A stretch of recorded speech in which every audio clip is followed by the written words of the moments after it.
এই মুহূর্তে দাঁড়িয়ে অত্যন্ত গুরুত্বপূর্ণ বেশ কিছু আপডেট আপনাদেরকে দিয়ে দেব।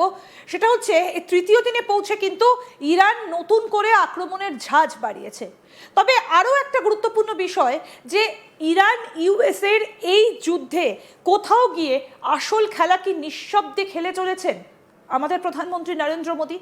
কেন এই কথা বলছি, নিশ্চয়ই আপনাদের মনে আছে যে ইসরায়েলে গিয়েছিলেন প্রধানমন্ত্রী নরেন্দ্র মোদী এবং সেই সময় বিশেষভাবে তাৎপর্যপূর্ণ ইসরায়েল ইরানের সঙ্গে খারাপ সম্পর্কের মধ্যেই বেঞ্জামিন নেতানিয়াহুর সঙ্গে একান্তে বৈঠক সেরেছেন প্রধানমন্ত্রী নরেন্দ্র মোদী এবং তারপর তিনি ইসরায়েল থেকে ফিরে আসতেই ইরানে এই হামলার ঘটনা।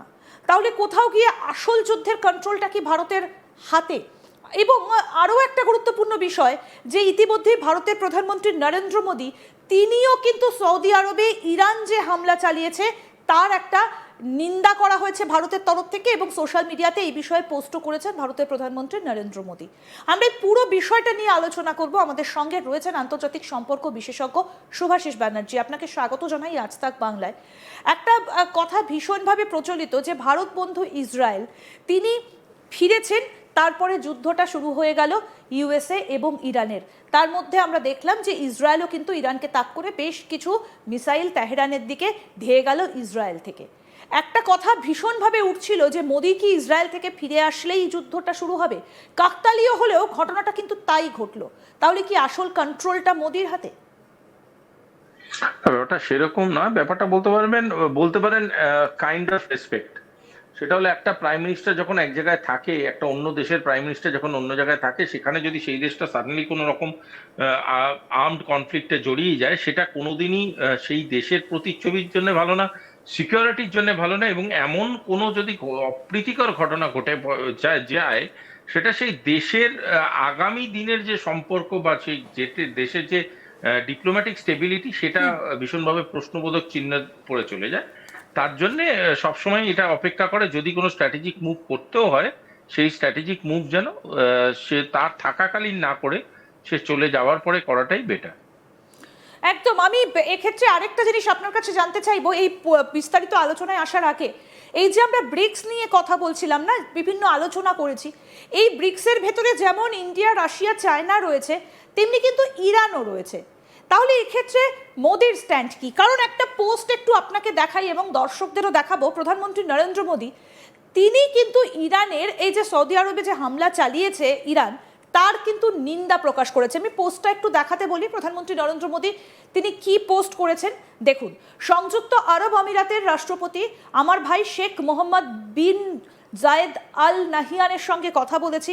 সংযুক্ত আরব আমিরাতের ওপর হামলার তীব্র নিন্দা জানাই এবং এই হামলায় প্রাণহানির জন্য সমবেদনা জানাই। এই কঠিন সময়ে ভারত সংযুক্ত আরব আমিরাতের সাথে সংহতি প্রকাশ করে। সংযুক্ত আরব আমিরাতে বসবাসকারী ভারতীয় সম্প্রদায়ের যত্ন নেবার জন্য তাকে ধন্যবাদ।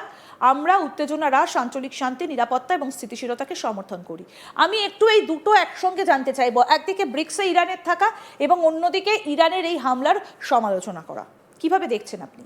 কোনো রাষ্ট্রের সাথে যদি আমাদের ভালো সম্পর্ক থাকে, সেটা কোনোদিনই এইটা মিন করে না যে আমরা অন্ধত্বকে প্রশ্রয় করি।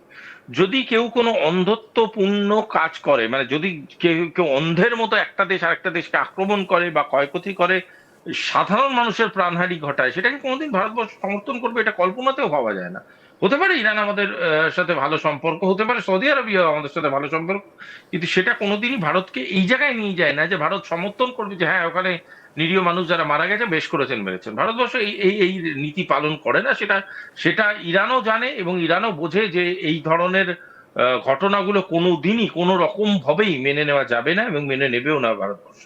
তাই জন্য ভারতবর্ষ খোলাখুলি এই কথাগুলো লেখার সাহস পায়। এই কথাগুলো লিখতে তো প্রচন্ড রকম ভাবে নিজস্ব একটা শক্তি থাকে, সেই শক্তিটা আছে ভারতবর্ষে, তাই সে লিখেছে। একদম। এবং এই যে যে কথাটা আমরা শুরু করলাম আলোচনাটা, আসাদুদ্দিন ওয়াইসি তিনি একটা পোস্ট করেছিলেন গত কয়েকদিন আগে।